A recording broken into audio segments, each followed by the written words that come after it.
Fundación Iberdrola. Poñemos enerxía nas cousas que importan.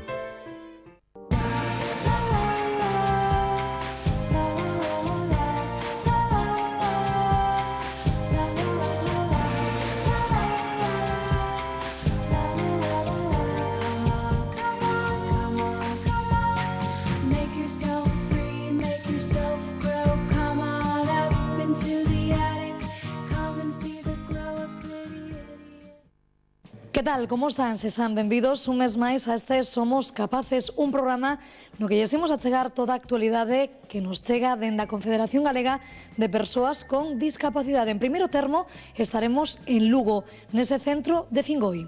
Non todos os utensilios cotiás estándar que utilizamos nas nosas casas, pois dende coitelos ata pratos, etcétera, poden ser utilizados por parte de persoas con capacidades diferentes. Entón, bueno, estes produtos de apoio son moi necesarios. E ademais de estar en Lugo, tamén coñeceremos a historia de José Antonio Vázquez, un loitador incansable a favor dos dereitos das persoas con discapacidade. Y por lo tanto, todo esfuerzo, y es importante el económico, es muy importante que las administraciones, tanto a nivel autonómico, provinciales y locales, se incorporen a este tren para que ese 70% pase a ser una anécdota de un 5 o un 10%. Queda mucho recorrido, pero indudablemente lo que había antes era mucho peor, ¿no? Pero aún queda el 70%. E coñeceremos máis sobre o servizo de asistencia persoal, un servizo imprescindible para Lolita e tamén para Juan Carlos. Porque é como unha prolongación de mí mesma, unha persona que me axuda a realizar o que eu quero facer naquele momento. E as persoas esas que teñen esa situación parecida á miña, pois tamén yo diría porque volvería a ser ela mesma, porque podría ir a unha cafetería, podría ir a unha peluquería, facer gestións a un banco, non teria que regar a nadie, podía ir incluso a un baile, podía ir pasear, podía ir á playa, podía ir formarse, podía terminar a carreira que deixou a medias. Todo isto e moito máis neste Somos Capaces, así que xa saben o que teñen que facer, tomar asento e, como sempre, acompañarnos.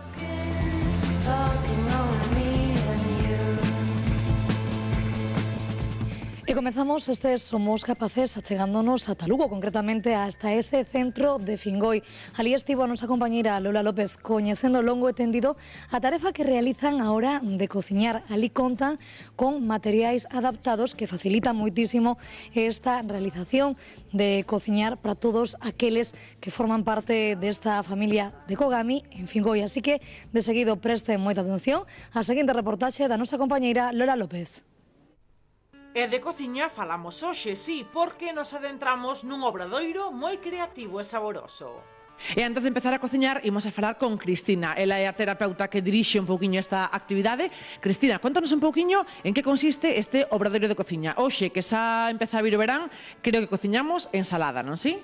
Pois sí, hoxe imos a cociñar unha ensalada Fingoi, que é unha ensalada un pouquiño diferente, xa oídes saber, con uns ingredientes pois diferentes, particulares. Bueno, é unha actividade que está deseñada principalmente para que todas as persoas que participen podan desenvolverse mellor de cara á súa vida cotiá en canto ao manexo de pequenos electrodomésticos, que podan cociñar, manexarse pois de cara pois iso a manipulación de alimentos, deseño de menús. Falamos tamén un pouquiño máis do que significa simplemente cociñar, dietas equilibradas, deseño de menús incluso de cara pois iso a intolerancias alimentarias, etcétera, etcétera.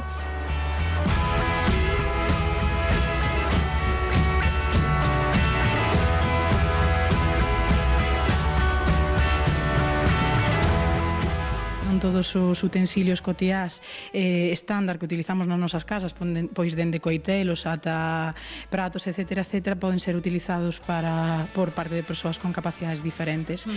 Entón, bueno, estes produtos de apoio son moi necesarios.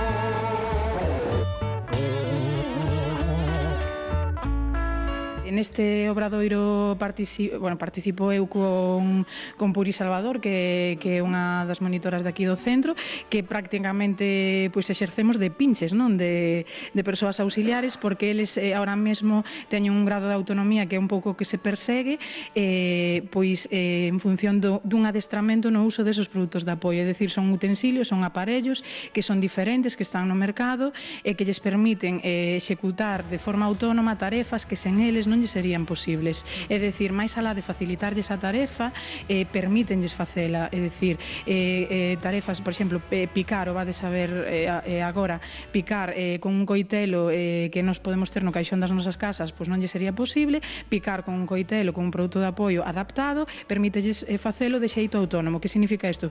Facelo sen axuda ou cunha axuda mínima ou simplemente con a supervisión.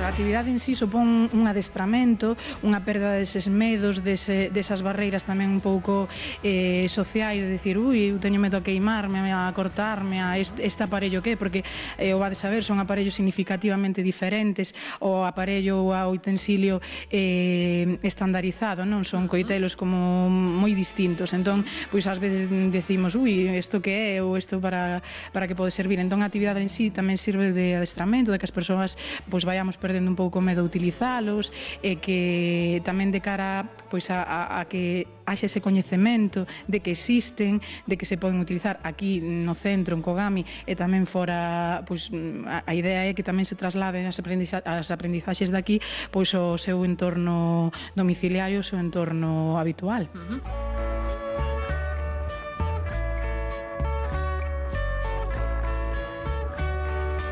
Juan, que supón para ti este obradoiro de cociña? Contame. Pois gracias á actividade de cociña aprendín a facer cousas que antes non facía e non podía facer, que é que agora fago na miña casa. Quique, contame un pouquiño que se supón para ti, este obradoiro de cociña. Como te sintes? Que supuxo? Pois que esta actividade axudoume a facer moitas máis cosas na casa.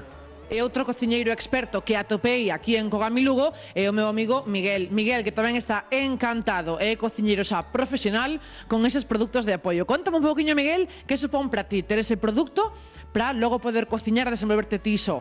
Eu, gracias a produtos de apoio, podo cociñar.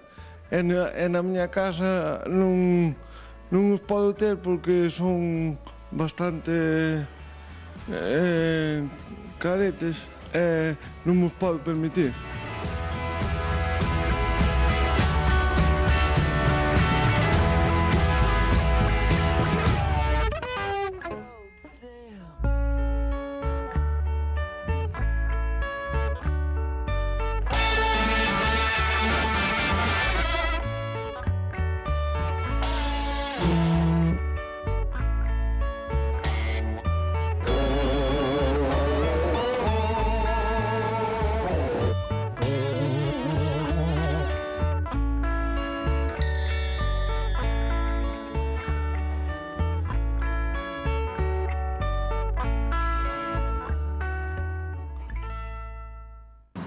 Que deixamos Lugo, voltamos a Santiago para coñecer a historia e relación que José Antonio Vázquez ten con Kogami.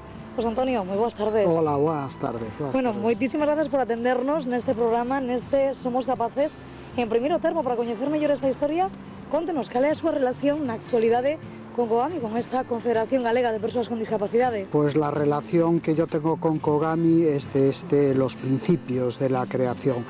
Vi nacer a una criatura que era muy difícil en esos tiempos, en la década de los 90, crear y unir todo el colectivo de la discapacidad de Galicia, que antiguamente eran reinos de taifas. Había una persona que era líder, que fue Domingo Dosil, que empezó a unir toda la discapacidad de Galicia con un mismo pensamiento y unos mismos fines, ¿no?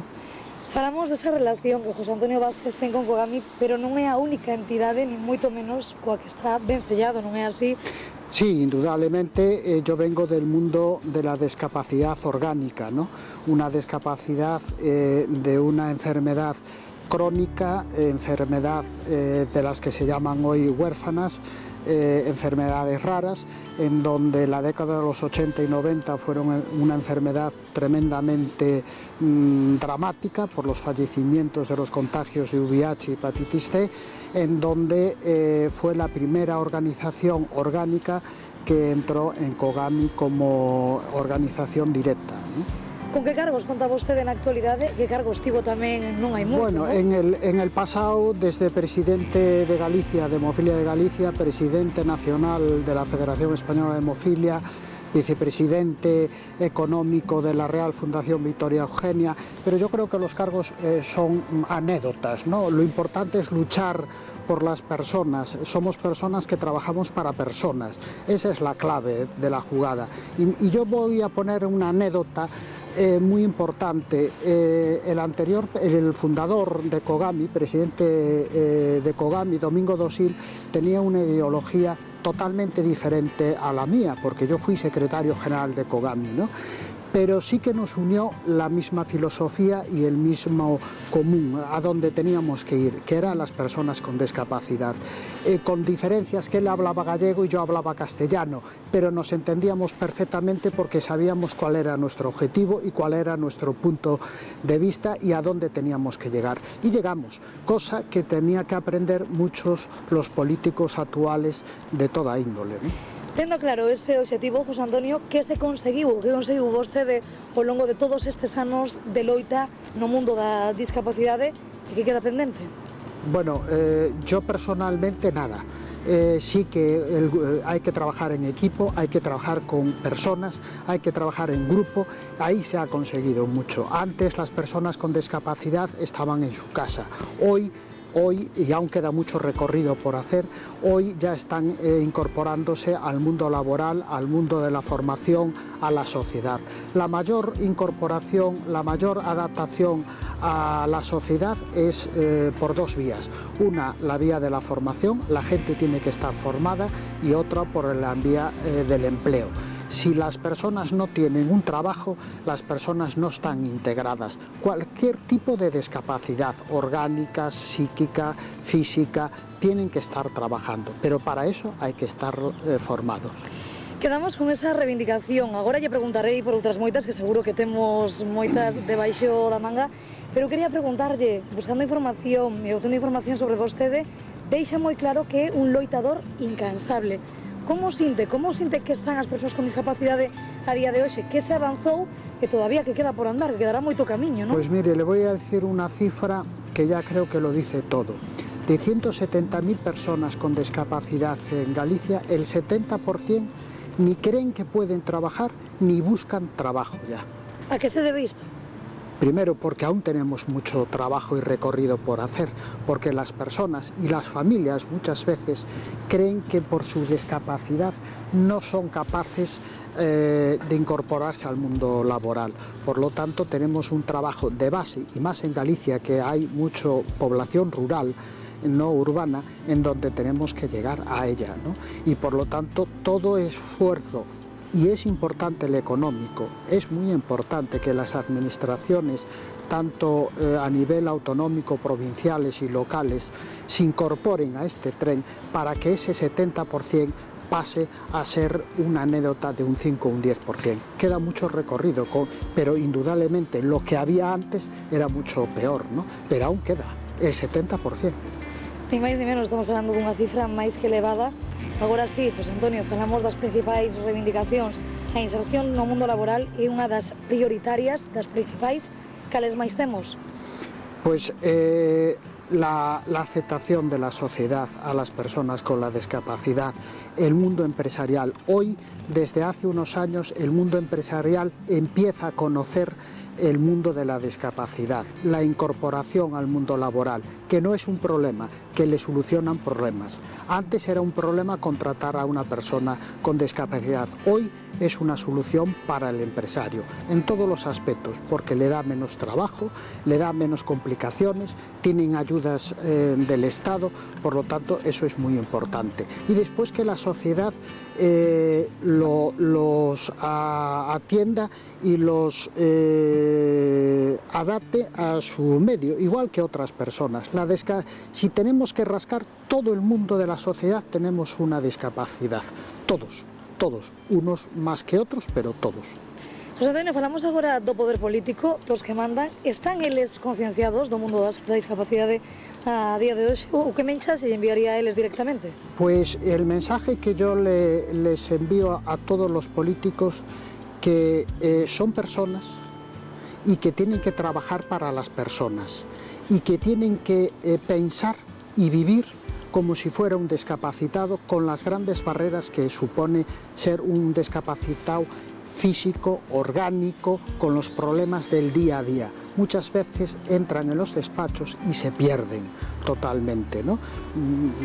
Yo que tengo, si me lo permite, la discapacidad orgánica, pues a mí me gustaría más de una vez que la Conselleira de Sanidad estuviera en los puntos críticos de hace poco tiempo en las urgencias de los hospitales, que los viera perfectamente y que pensara que ella podía ser uno de esos pacientes que está horas y horas en los pasillos. Eso es hacer política y eso es dar soluciones a la sociedad. Por lo tanto, pues pongo ese ejemplo como pongo los ejemplos que los políticos tienen que estar más en la calle y menos en los despachos, ¿no? Para ver las realidades y después en los despachos pasarlo a dar las soluciones. Que políticas, pregunto, José Antonio, cambiaron nos últimos anos, nos últimos tempos, e que políticas deberían urgentemente cambiar? Pues mire, hemos avanzado, es decir, a nivel de políticas de empleo, que es lo que es para mí fundamental, con la discapacidad, la reserva de cargas de trabajo para los centros especiales de empleo, ¿no? Un centro especial de empleo es una empresa, para que me lo entiendan, con el 75% de sus trabajadores con una discapacidad, sea orgánica, física, de cualquier índole. Hay reservas de trabajos, tanto en ayuntamientos, en diputaciones, en comunidades autónomas, de carga de trabajo, ¿no? Una parcela de esas reservas sean para esos centros especiales de empleo, porque genera trabajo. Eso se está consiguiendo, no como indudablemente como el País Vasco o Navarra, que ya tienen un 70, un 75% de ese tipo de contratación, pero sí que Galicia está avanzando en esa índole. Queda mucho recorrido, pero está avanzando en esa índole. José Antonio, xa para rematar esta entrevista, que mensaxe lle gustaría enviar? Con que mensaxe lle gustaría pechar este encontro neste programa Somos Capaces? Yo le pediría dos cosas a la sociedad, que es muy sabia, la sociedad gallega, que se incorpore al tren de la discapacidad, porque más tarde o más temprano todos vamos a ser discapacitados de una forma o de otra, y los políticos que realmente sean sensibles y que trabajen para las personas. Eso es lo que yo le pido a la sociedad y a los políticos. José Antonio Vázquez, moitísimas grazas por atendernos, formar parte de este programa, un auténtico placer. Igualmente, gracias a vosotros. Gracias. Seguimos con máis asuntos. De seguido queremos achegarlles a todo mundo da asistencia persoal. Para isto estivemos na compañía de Lolita. Para ela é imprescindible contar cun asistente persoal e tamén para coñecer as facilidades en que consiste este servizo estivemos cun asistente persoal, con Juan Carlos. Así que preste moita atención porque de seguido lles presentamos esta bonita historia. O servizo de asistencia persoal entra na nosa comunidade no ano 2007. Trátase dun servizo moi demandado e imprescindible para moitas persoas con discapacidade. Así nos resume un asistente persoal en que consiste dito servizo. É un profesional que axuda e apoia a realización das tareas da vida diaria a outra persoa que por a súa situación non pode facer por si mesma, ben por algún tipo de discapacidade, enfermedade ou situación de dependencia. Bueno, as funcións poden ser persoales, de hogar, de acompañamiento e conducción, excepcionales e especiales. Por exemplo, pois, as persoais son o aseo persoal, o hogar, pois, ordenarlle un pouco as súas cousas, manterse un pouco de orden e limpieza no fogar. O acompañamiento e condución, pois leválo ao traballo, ao de festa, ou se queira tomar un café, dar un paseo. As especiais son pois en situacións que ao mellor pois pola súa situación poden ter un tipo de crisis tanto física como psíquica. Entón titas que apoiar, normalmente xa eles che dan unhas explicacións de como tens que actuar en esas situacións. E as especiais pois son apoio ou preparación para relacións sexuais. E así o describe Lolita, usuaria deste servizo de asistencia persoal. Para mí é moi importante, porque é como se fora independiente. Como se tomando as decisións non tuvera que depender de nadie, tuvera que depender solamente de min do que quero e do que deseo naquele momento. A formación que hai que ter para ser asistente persoal é a seguinte. A partir deste ano pídese un ciclo medio de atención a persoas en situación de dependencia, pero tamén se pode, se xa levas tempo traballando de AP, pois facer un certificado de profesionalidade. Te presentas a unhas probas e che dan un certificado de profesionalidade para poder realizar este traballo. E o horario depende das necesidades de cada usuario. Iso depende un pouco das necesidades que teña a persoa, lle conceden máis ou menos horas. Eu, por exemplo, que a usuaria que estou agora ten 2 APs, eu estou 2 horas con ela. Logo distribuyen ela según as súas necesidades, poñémonos de acordo, según as súas necesidades, pois dispón o horario no tramo do día que ela crea máis conveniente. Lolita contounos que este servizo de asistente persoal está moi presente ao longo de todo o seu día. Un asistente personal para mí significa que desde que desperto xa son eu mesma. Non teño que depender de outros apoios que naquele momento por motivos X pois non poden ou deixen, co cual ti vas deixando cousas de facer. O asistente personal é como son eu mesmo, se me apetece levantarme, pois hai que me vou levantar, porque alguén me vai levantar. Un servizo que, tal e como nos indica Lolita, faite sentir libre e independente. Moi importante. Volves a ser ti mesma despois dun accidente, dunha operación, dunha enfermedade. Lolita recomenda ao 100% este servizo para todas aquelas persoas con discapacidade que o precisen. Pois sería moi importante, porque esa persona seguiría sendo ela mesma, non quedaría amargada, non quedaría reflejada, non quedaría encerrada, volvería a vivir, non sería a veces que non é exactamente, pero a veces un problema doloroso para a xente do seu entorno, porque sería a mesma de sempre. E pola súa banda, Juan Carlos indica que é un traballo moi satisfactorio, no que o importante é facerte invisible. Home, é unha cousa moi satisfactoria moitas veces. Pois, notas que a persoa se sinte máis realizada, non? Por decirlo de alguna maneira, que ten máis liberdade. Logo, tamén é moi importante en determinados momentos pois facerte como un pouco invisible, non? En determinadas situacións, que ao mellor ti vas co usuario tratan directamente contigo, como se a persona usuaria non pudese, non? Un servizo que fai sentir libre e independente a todo aquel que o solicita. Síntome moi ben porque é como unha prolongación de mí mesma, unha persona que me axuda a realizar o que eu quero facer naquele momento. E as persoas esas que teñen esa situación parecida á miña, pois tamén eu diría porque, a ver, volvería a ser ela mesma porque podría ir a unha cafetería, podría ir a unha peluquería, facer gestións a un banco, non teria que regar a nadie.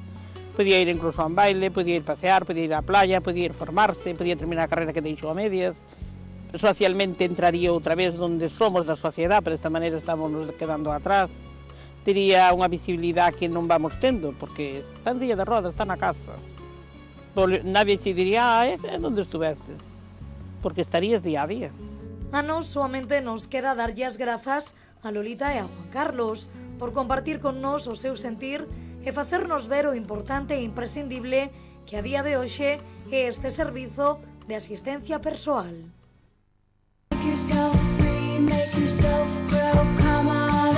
E despois de coñecer a historia de Lolita e de Juan Carlos, xa temos que ir despedindo este Somos Capaces. Moitísimas grazas, como sempre, a todos os que participaron e nos deixaron coñecer un poquinho máis en que consiste esta familia de Cogamia. Ata aquí chegou este programa, sexan moi felices e lembren que voltamos daqui un mes con moita máis actualidade dende a Confederación Galega de Persoas con Discapacidade. Ata loguinho a todos.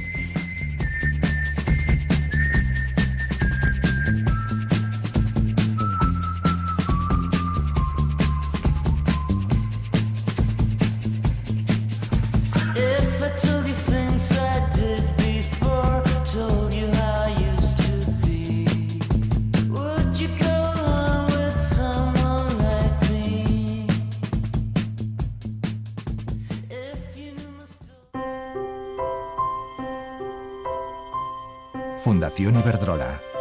Poñemos enerxía nas cousas que importan.